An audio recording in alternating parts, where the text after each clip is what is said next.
ओम पार्वती पते नमः। हर हर महादेव। शिव पुराण संहिता पंचम खंड और 53वां अध्याय सुनिए, जो कि है अनुरुद्ध को बाढ़ द्वारा नागपंच में बांधना तथा दुर्गा की कृपा से उसका मुक्त होने का अध्याय।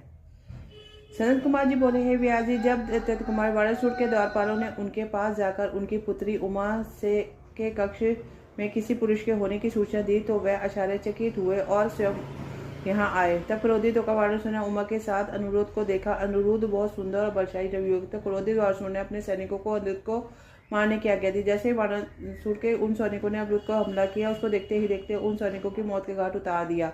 जब वारासुर ने अपने सैनिकों को इस प्रकार मरते हुए देखा, तब उसे समझ में आ गया कि वह पुरुष बड़ा वीर और पराक्रमी है, जिसने अकेले ही इतने बलशाली सैनिकों को पल भर में ध्वस्त कर दिया है। तब वारासुर ने स्वयं उससे युद्ध करने का निश्चय किया और अपनी विशाल सेना को भी बुला भेजा। फिर क्या था, अनुरुद्ध और वारासुर के बीच में बड़ा भयानक युद्ध हुआ। तब और अनुरुद्ध ने दैत्यराज वारासुर को निशाना बनाकर एक दिव्य शक्ति छोड़ी, जिसने वारासुर को भयानक चोट पहुंची और चोट खाकर उसे समझ में आ गया कि इस महाबली पराक्रमी मनुष्य को सीधे साधे युद्ध द्वारा हराना संभव नहीं है। सोचकर वारासुर ने अपनी राक्षसी माया का सहारा लिया। उसी क्षण वहां से अंतर्धान हो गया। एकदम अचानक से जब दैत्यराज सामने से गायब हो गया, अनुरुद्ध को बहुत आश्चर्य हुआ। वह घूम घूम कर इधर उधर वारासुर को तलाशी कर रहा था। वारासुर ने छलपूर्वक अनुरुद्ध के नागवश में बांध लिया और अपने सैनिकों को आदेश दिया कि इसे ले जाकर किसी अंधे कुएं में धकेल दो, ताकि वे जिंदा ना बचे। अपने स्वामी दैत्यराज वारासुर का आदेश सुनकर कुमांड बोला, हे दैत्यराज, युद्ध और पराक्रम में तो यह भगवान विष्णु के समान है और साहस में शशि बोधि के समान है। इस प्रकार के नागवश में बांधकर भी डर नहीं रहा है और पुरुषार्थ की बातें कर रहा है। फिर वह अनुरुद्ध से बोला, हे मूर्ख बालक,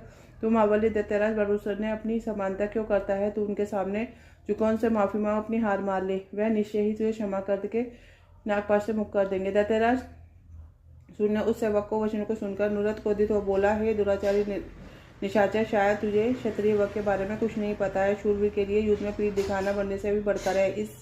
इस अधर्मी से माफी मांगने से अच्छा युद्ध में लड़ते हुए प्यार त्यागना पसंद करूंगा, परंतु इस अभिमानी के आगे कभी नहीं झुकूंगा। यह सुनकर दैत्यराज वारासुर को क्रोध सातवें आसन पर हो गया। इससे पूर्व की वह कुछ आकाशवाणी हुई, वारासुर, तुम भगवान शिव के परम भक्त महाराज बलि के पुत्र हो, तुम्हें इस प्रकार क्रोध करना शोभा नहीं देता। तुम जानते हो कि भगवान शिव सगुण रजगुण तमोगुण का आश्रय लेकर ब्रह्मा विष्णु और महेश के रूप में सृष्टि भरण पोषण और संहार करते हैं।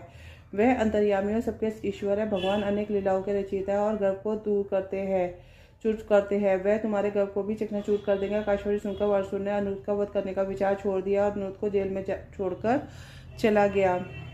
नागपाश से बंधे हुए अनुरुद्ध को वहां बड़ा कष्ट हो रहा था। उसने दोनों हाथ जोड़कर कल्याण स्वरूपा जगदम्बा देवी दुर्गा का स्मरण कर उनकी आराधना करी। अनुरुद्ध बोला, हे माता, आप अपने चरण कमलों की रक्षा करने